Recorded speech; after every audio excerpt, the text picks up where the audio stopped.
For whatever reason, human beings associate certain animals with pregnancy. Birds, bees, storks.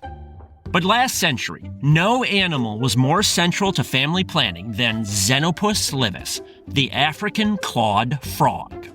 The association between babies and frogs began with a man with the fanciful name of Lancelot Hogben, who stumbled upon a secret, that frogs could predict pregnancy. It sounds like something out of a fairy tale, but it had nothing to do with princesses kissing toads. It was straight physiology. If you expose frogs to urine, the frogs can reliably predict who was pregnant and who was not. This was the first fast, cheap, widespread pregnancy test in history, and it empowered women's health in unprecedented ways. But the legacy of Hogben's frog test was not wholly benign. For all the good the test did for women, it's also been blamed for the worst pandemic that scientists have ever seen.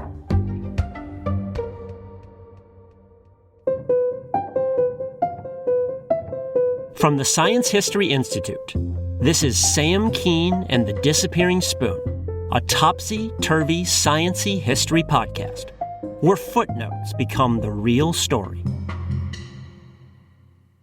Doctors in ancient Egypt developed the first known pregnancy test around 1400 BC. In it, women urinated on a mix of barley and wheat seeds.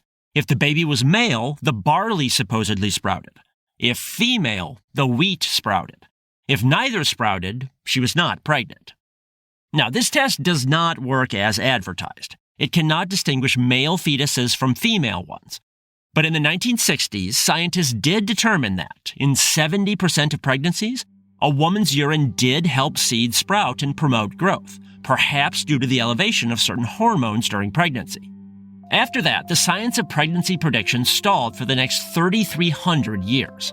But starting in 1928, scientists finally developed a few reliable tests. The tests involved injecting the urine of possibly pregnant women into either infant mice or virgin rabbits. In both cases, if a woman was pregnant, the injection would make the ovaries of the mouse or rabbit swell in size. The mouse test was cheaper but slower, taking 4 days. The more expensive rabbit test took 2 days. Before long, the rabbit test gave rise to a new euphemism for pregnancy. If you had a bun in the oven or were in the family way, instead people might say, the rabbit died. Why? Because checking the size of the rabbit's ovaries required slicing open its gut and killing the creature. In fact, even if you weren't pregnant, the rabbit still died. This left many people uncomfortable, checking for new life by slaughtering an animal. There had to be a better way. Lancelot Hogben found that way. Fittingly, Hogben had a dramatic birth. He was born in England 2 months premature in 1895. His parents were evangelical Christians, and his survival was considered such a miracle that they promised God that Hogben would become a traveling medical missionary. Hogben did end up loving medicine, and he did lead a wandering life. But to his parents' disappointment, he preferred lab work over patient care. He also became a militant atheist and a left-wing rabble-rouser. At age 17, Hogben won a scholarship to Cambridge University. He was the first student ever from his school to win one, and it was a rare scholarship extended to a poor family at the time. He studied physiology there, especially hormones, the chemical interface between brain and body. Hogben found his classes fascinating, but he never fit in socially at Cambridge amid the sons of dukes and business magnates. Then he refused to serve as a soldier during World War I and spent 3 months in prison, which made him something of a pariah. After prison, he married a woman named Enid, with whom he would have 4 children. Meanwhile, he resumed his science career by lecturing in zoology. He really wanted to conduct research, but unlike the aristocratic gentleman scientists he knew from Cambridge, Hogben could not use Daddy's money to fund his own lab. He needed a university position, and with each new child, he needed a bigger paycheck. This led to years of hopping between schools, chasing more money. In London, Edinburgh, Montreal, Aberdeen, Birmingham, even the University of Guyana in South America. but one stint in South Africa in the 1920s would make his career. His research there involved the African clawed frog, the xenopus. It's a gray-green croaker 2 to 4 inches long. It has no tongue and no eyelids, so it stares at you forevermore, never blinking. It also has long, thin fingers, more human-like than amphibian. It's native to southern Africa.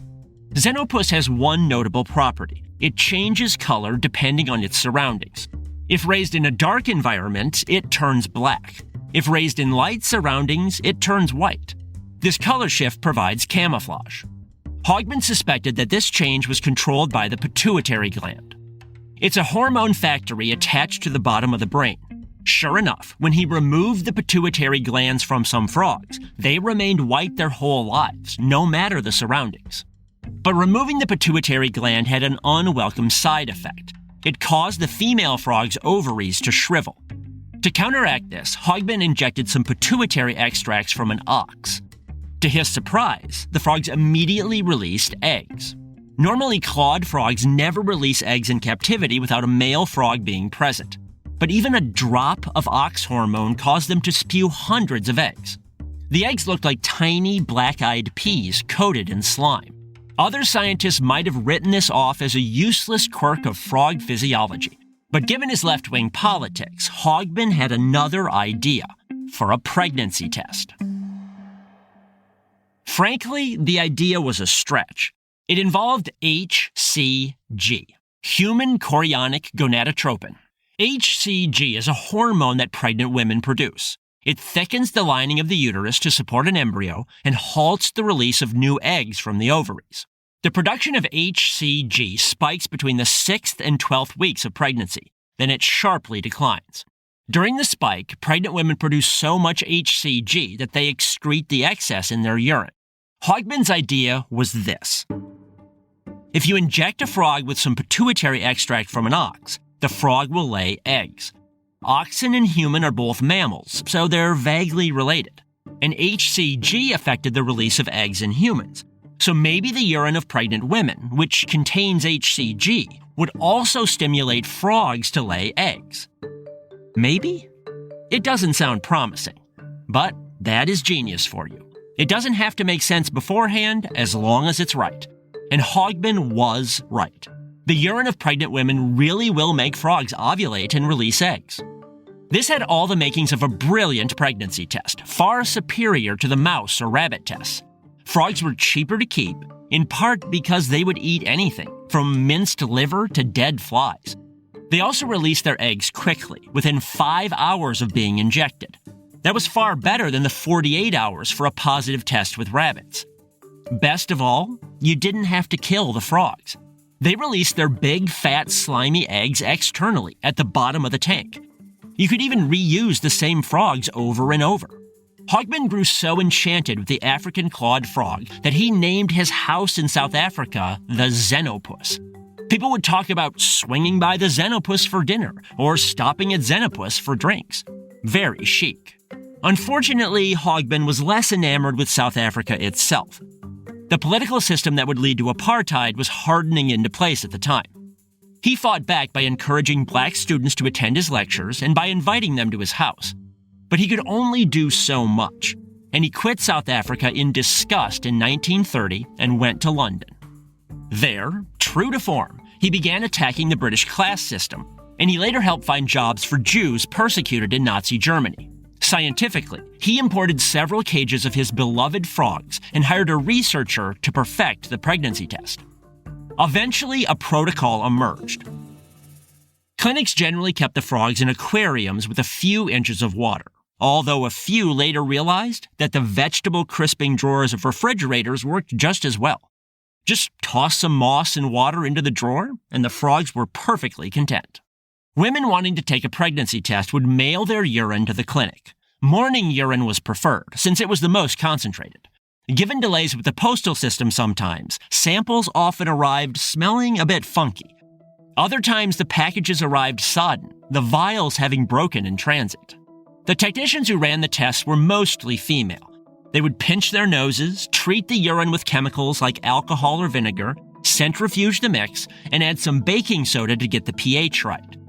Then they would grab the frog and inject 2 cubic centimeters of urine into a lymph sac or its thigh. Afterward, they would plop the frog in a numbered jar. 5 to 12 hours later, if a woman was pregnant, a few hundred black and white eggs would be bobbing on the bottom of the jar. Mazel tov.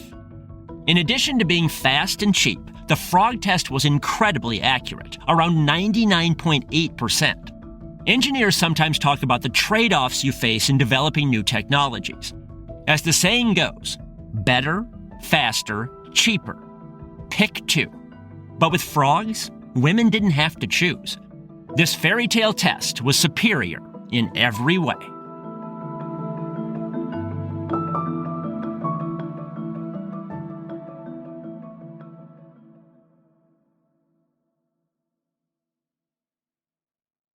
Given its superiority, by the 1940s, the Hogben pregnancy test was in high demand.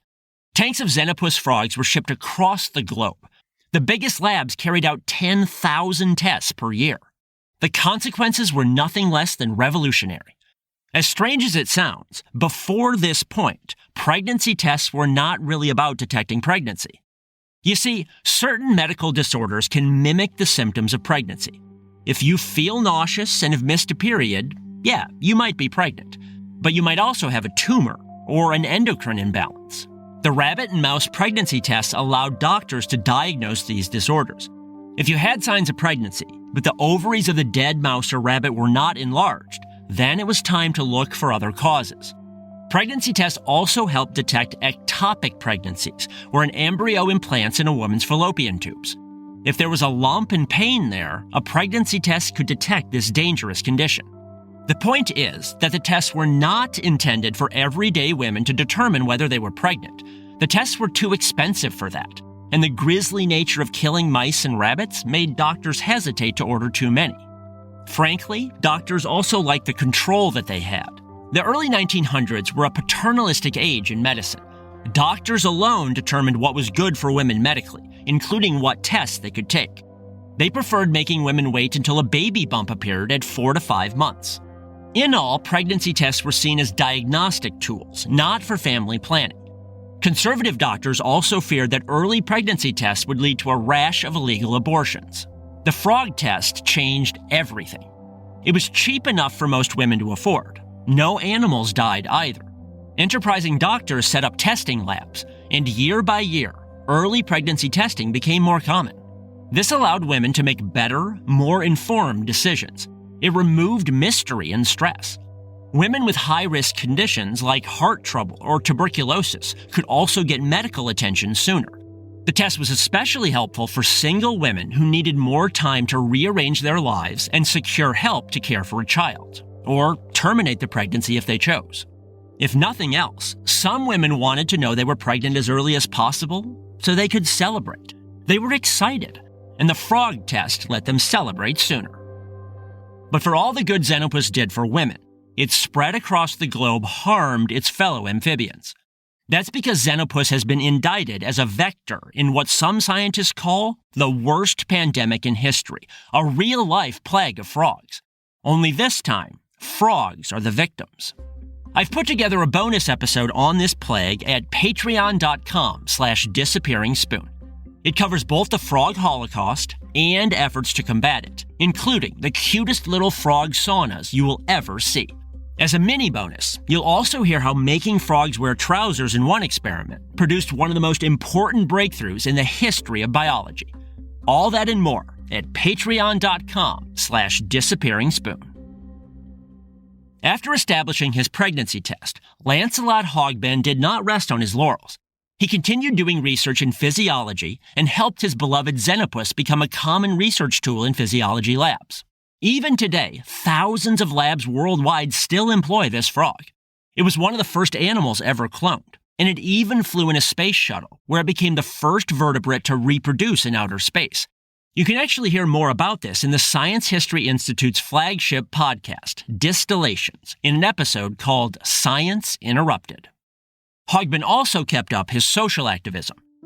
As we'll hear next week, he became a committed foe of the dark pseudoscience of eugenics. As part of this battle, Haugman traveled to Norway in March 1940 to attack Nazi Germany's embrace of so-called race science. But however brave, this attack on Nazi science proved to be foolhardy, because the day after Haugman's last lecture in Norway, the Nazis invaded the country. Haugman and his daughter, who had tagged along, were driving to the airport when the Nazis stormed in and took control of it. The Nazis also shut down all ports, highways, and railroads out of Norway. Then stormtroopers began marching through the streets of cities, rounding up enemies of the conquering regime. A far-left scientist who had publicly attacked their ideology was a prime target. Haugman and his daughter bribed a truck driver to smuggle them to a border town. They slipped into Sweden the next night with nothing but their passports. They stayed 2 months there while Haugman translated scientific papers for money. With that cash, they flew to Moscow, then took the Trans-Siberian Railroad to the Pacific Ocean. They eventually sailed to San Francisco. In America, Haugman and his daughter met up with his oldest son in Wisconsin, where the lad was attending college. He decided to stay and teach for a semester. While there, he reunited with his wife, who had divorced him and moved to Ottawa with their 2 youngest children. This would mark the last time ever that the family was all together in one place. Haugman sailed to England in February 1941, where he resumed his research. He became an early whistleblower about the overuse of antibiotics and the rise of drug-resistant microbes. He also continued hopping jobs. Along the way, he published a few popular science books. He even invented an artificial language called interglossa, which he hoped would promote peace and cooperation among all humankind. Not quite. Although Haugman has slipped into obscurity today, his frog test completely reshaped our world. The test appeared at roughly the same time as the first birth control pills, which have received far more attention. But quick, reliable pregnancy tests proved an equally vital part of the women's health revolution by shifting control of early pregnancy away from doctors. Haugman never became the missionary that his parents desired, but for women of the time, his work was nothing short of a godsend.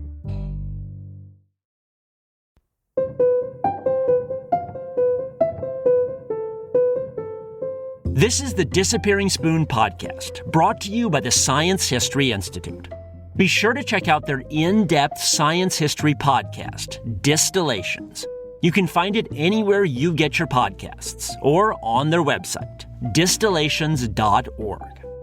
You can find more incredible stories in my books or at samkeen.com. You can also book me as a speaker there for your school or event. If you like this podcast, please spread the word and support it at patreon.com/disappearingspoon. You can also get bonus episodes and signed books at Patreon. This episode was written by me, Sam Keen. It was produced by Mariel Carr, Rigoberto Hernandez, and Sarah Kaplan. Our sound design, scoring, and mixing is by Justin Berger of Row Home Productions. Row Home's creative director is Alex Lewis. John Myers is Row Home's executive producer. Thanks for listening.